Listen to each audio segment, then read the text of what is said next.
So Eddie Hearn had a press conference yesterday for his first Dazn show in the United States, which will take place on October 6th in Chicago. Now, I've done a couple of videos recently where I've talked about the fact that Eddie Hearn has been putting on some fantastic shows in the UK recently and over the past few years. And he's done a few okay shows in the United States as well, with Danny Jacobs headlining and Big Baby on the undercard. But this is his first show on the new streaming platform, Dazn. And I know there have been some teething problems with getting fighters to sign with Dazn and all that kind of stuff. It's a new platform and there's a lot of politics. A lot of people are against Eddie Hearn. A lot of the other promoters out there and the other networks are making it difficult for him. But at the end of the day, the fans don't care about that. If you're asking fans to put their hands in their pockets and pay money for a product, then the product needs to deliver. And I'm afraid this Eddie Hearn does not deliver, because this card right here is a weak card. And if this is the standard of product that Dazn is going to deliver, then I see this venture being very short-lived. The contract for Dazn is apparently a 2-year contract with an option to extend it a further 6 if they do well enough in the first 2 years. That's Eddie Hearn's contract with Dazn anyway, as a promoter. Now, if this is the kind of cards he's going to be putting on over the next 2 years, I'm not even sure if he can make it to the end of the 2 years. Yeah, now obviously we have a couple of fighters who are relatively well known. You got Big Baby Miller, you got Jesse Vargas, you got Artur Beterbiev. Now everybody else is either unknown outside of the boxing hardcore circles, or they are has-beens, like Thomas Adamek. So, yeah, this is a weak card, and Eddie Hearn and Dazn are going to have to do a hell of a lot better than this. They're putting it on in Chicago because they're trying to, I guess, grow a boxing fan base across the United States, not just concentrate it in certain locations. That's part of their business strategy. But let's have a look at these fights here. Top of the bill, you've got Danny Roman taking on Gavin McDonnell. Now, it's an okay fight. Nothing special. Yes, it is a world title fight, but come on, people. It's the WBA World Super Bantamweight title. When it comes to the lower weight divisions, unless you've got somebody really special in these kind of weight divisions, then you're going to struggle. And neither one of these guys is very special. Roman is alright, he's okay. 9 KOs out of 25 wins. And Gavin McDonnell, we all know, has got about 2 KOs or something, 3 KOs. What has he got? Okay, 5 KOs out of 20. 2 feather-fisted guys, little guys going at it. Pause. That's not really going to be any type of showstopper, is it? Roman against Gavin McDonnell. That's weak. Then on the undercard, you got Artur Beterbiev against Callum Johnson. Now, Callum Johnson is an unknown quantity. He hasn't fought above British level, really. So we don't know how good Callum Johnson is. He is undefeated. We don't know if he can do anything at all against Artur Beterbiev. But certainly when you look on paper and you look at the, you look at the pedigree of the two fighters, on paper this looks like a mismatch. Artur Beterbiev, like for example, nobody would be shocked if Beterbiev blasted this guy out in 1 or 2 rounds. If it ends up being competitive, then that will be a surprise, and I hope it does. But on paper, this looks like a mismatch. It looks like a weak fight. Then we've got Jesse Vargas versus Thomas Delorme. Now Delorme was a decent-ish contender at 140. He fought Crawford and a bunch of other people. He was decent-ish, but he's no great shakes. He's nothing special, Thomas Delorme. He always comes and gives it a go. And he did make things awkward for Terence Crawford for a few rounds in that fight, truth be told. But, you know, other than that, I mean, he lost to Bregu. You know, he ain't had too many losses, but okay, his last fight was a loss. I didn't even realize that. I didn't see that fight last year. So, yeah, Dalome's nothing special. And he's stepping up. His last fight, or prior to that, was at 145. Okay, so he stepped up to welterweight a couple fights ago, and he lost his last one. He's going in against Jesse Vargas, who's been at welterweight for a long time now.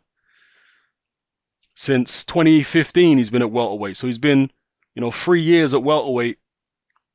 Fought Bradley, Saddam Ali, and whatnot. When I saw them face to face, Vargas looked like the bigger man. And one of the things that Dallorme used to have at 140 is he was the taller guy, whereas Vargas actually looked taller than him. So, it might be interesting because Dallorme is a pretty good boxer and he can make it difficult for people.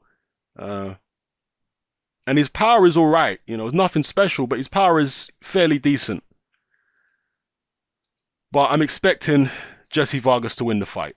Okay? You've got Jesse Vargas, who is a contender, but not one of the top contenders at 147, against a contender at 140 who stepped up to 147 and hasn't been looking good and lost his last fight. It's a weak fight. Let's just be real. On paper, this is a weak fight. Then we've got Jarrell Miller. And again, if it turns out to be competitive, hey, but I'm talking about what it looks like on paper. He looks weak on paper. Jarrell Miller versus Thomas Adamek. And when I say weak, I'm not just talking about weak in terms of the level of the fighters. I'm also talking about in terms of the probability that the fight will produce fireworks, competitive fireworks. I don't think so in this fight. I mean, I wouldn't put any money on it. I mean, fireworks in this fight here, Roman against Gavin McDonnell, neither guy can punch their way out of a wet paper bag. Beterbiev Johnson, maybe there's potential for fireworks there. Johnson has been able to punch at a much lower level, so we'll see, potentially, but you wouldn't put any money on it. Vargas versus Dallorme, now we come to the biggest mismatch on the whole show, and that is Jarrell Miller versus Thomas Adamek. Jesus, people. I know Adamek was a late substitute, and Jarrell Miller was supposed to fight somebody a lot tougher. But boy, oh boy, oh boy, that fight is going nowhere. Jarrell Miller is literally going to eat this man. He's going to eat him alive. He's going to eat him like a Snicker bar. That's what this is going to be. This is a horrible fight. Adamek is ancient. He is totally washed up. Do we even need to analyze his boxing record? He got knocked out by Eric. I remember that fight. That was a devastating knockout. Eric Molina sparked him out. And that was Molina's fight before he fought Joshua, I believe. Molina sparked him out. He lost to Glaskov. Remember Glaskov? He lost to Spilka. I mean, he's lost to, all these other people too. To be fair, he has come back last year and he put together a few wins against journeyman, to be fair to him. But, I'm not expecting much out of Thomas Adamek with Jarrell Miller. Because Thomas Adamek, remember, he started his career at light heavyweight. Wasn't it 175? Yeah, 175 he started his career.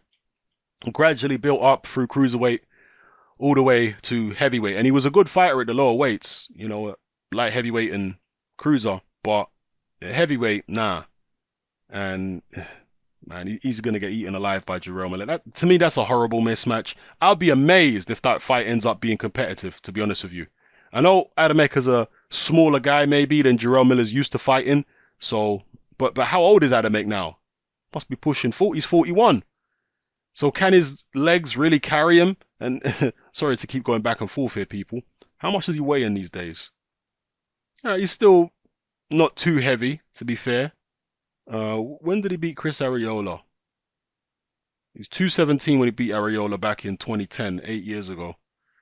Yeah, and he's 226 in his last fight. So, I don't know. If he comes in very, very light, he might be able to be an annoyance for Jarrell Miller for a couple rounds.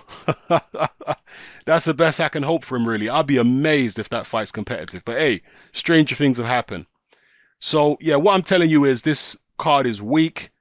It is not full of 50. I mean, is there a 50-50 fight on here? Maybe Roman versus McDonough is the closest thing to a 50-50 fight on the card, but even then, you wouldn't necessarily say that's 50-50. But the rest of them are all heavily, heavily weighted on the side of the house fighter. You know? Well, Callum Johnson, I guess, is also a house fighter. He signed to Eddie Hearn. But Beterbiev, massive favourite over Johnson. Vargas, I would say, is a substantial favourite over Delorme. Miller, an enormous favourite over Adamek. People, this card is trash. It is, and I'm not trying to, have a go, but I'm just saying they're going to need to put on a hell of a lot better than this if they're going to succeed in the United States. And there's no guarantee that they will. And once again, I understand that there are a lot of roadblocks and a lot of stuff going on, which is not Eddie Hearn's fault and not Dazon's fault. But it is what it is. The fans are not interested in the promoter's sob story. So, and this enterprise, this Dazn venture, has got a lot of money behind it. Eddie Hearn's got a lot of money behind him. These are not people that the fans are going to have any sympathy with and say, oh, let me buy it just to help Eddie Hearn out. No. Eddie Hearn's a rich man. Nobody gives a damn if his latest business venture fails. So he's going to need to deliver and do, him and Dazn, they're going to need to do whatever they have to do to deliver here. They're going to have to offer some fighters silly money because they need to sign better fighters than this. Bigger names than this. They have to. Yeah? This just won't cut it at all. HBO and Showtime and ESPN won't be losing any sleep over Eddie Hearn putting on cards like this. Maybe he would have been better off sticking with the Barclays Center cards with Danny Jacobs. And he's still obviously doing those cards. But maybe concentrating on building that situation up with Danny Jacobs and Barclays Center and just building stuff around that on HBO. Again, we won't know for now whether this Dazn venture is going to work. But the early signs are not promising and here's one of the reasons why I say the early signs are not promising, because Eddie Hearn came out and said that he's only looking for one or two other big names for Dazn. I was like, what? You're only looking for one or two other big names? You don't really have any big names. Yeah, he's got a few guys who are good fighters and former world champions like Andrade and Vargas, but they're not big names. They're decent fighters, but they're not big names. He needs some big names. And not one or two. He needs a whole heap of them. He needs a lot of them. The best signing, in my view, that he's made is Artur Beterbiev.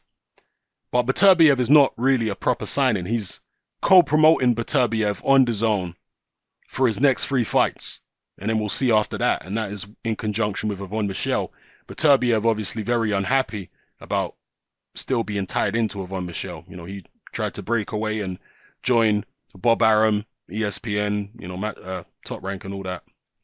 So anyway, let me know how you feel about it in the comment section below. Maybe some of you guys disagree. But you think this is a fantastic card, but I think this card is trash. Let's be real, people.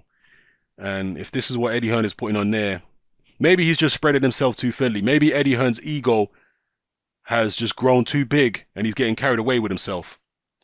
If you understand that expression, spreading yourself too thinly.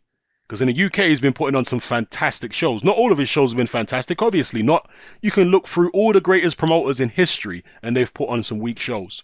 Yeah, but history remembers the good shows they put on most fondly. And Eddie Hearn has put on a hell of a lot of great shows in the UK. I mean, groundbreaking, historically groundbreaking shows.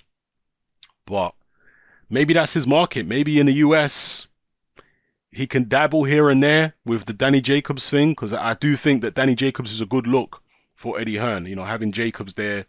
Jacobs is a marketable guy. He's a very good fighter. Just keep on building what they have at the Barclays Center. Maybe throw Andrade on there in the undercard of Danny Jacobs and build Andrade up as an opponent for Jacobs in the future. You know, if he was to do that, that is less of a stab in the dark than this Dazn thing. You know, where he's putting on these random shows in the Midwest with obscure fighters who, I mean, who's going to come out to watch this show? To be fair, here's one thing, to be fair, right? Putting Adamek on the show, Adamek is Polish. Now, Chicago does have a big Polish community. There's a hell of a lot of Polish people in Chicago, and a lot of the Polish fighters over the years have been based in Chicago. Was Adamek based in Chicago when he was still very active? In fact, where's he based now? No, he's in New Jersey. But you had Andrew Galotta, who was based in Chicago, and a bunch of Polish fighters over the years who have been based there. So maybe remnants of the Thomas Adamek fan base in Chicago might come out to support the card, possibly. But do the Polish contingent in Chicago really believe that Adamek's going to win this fight?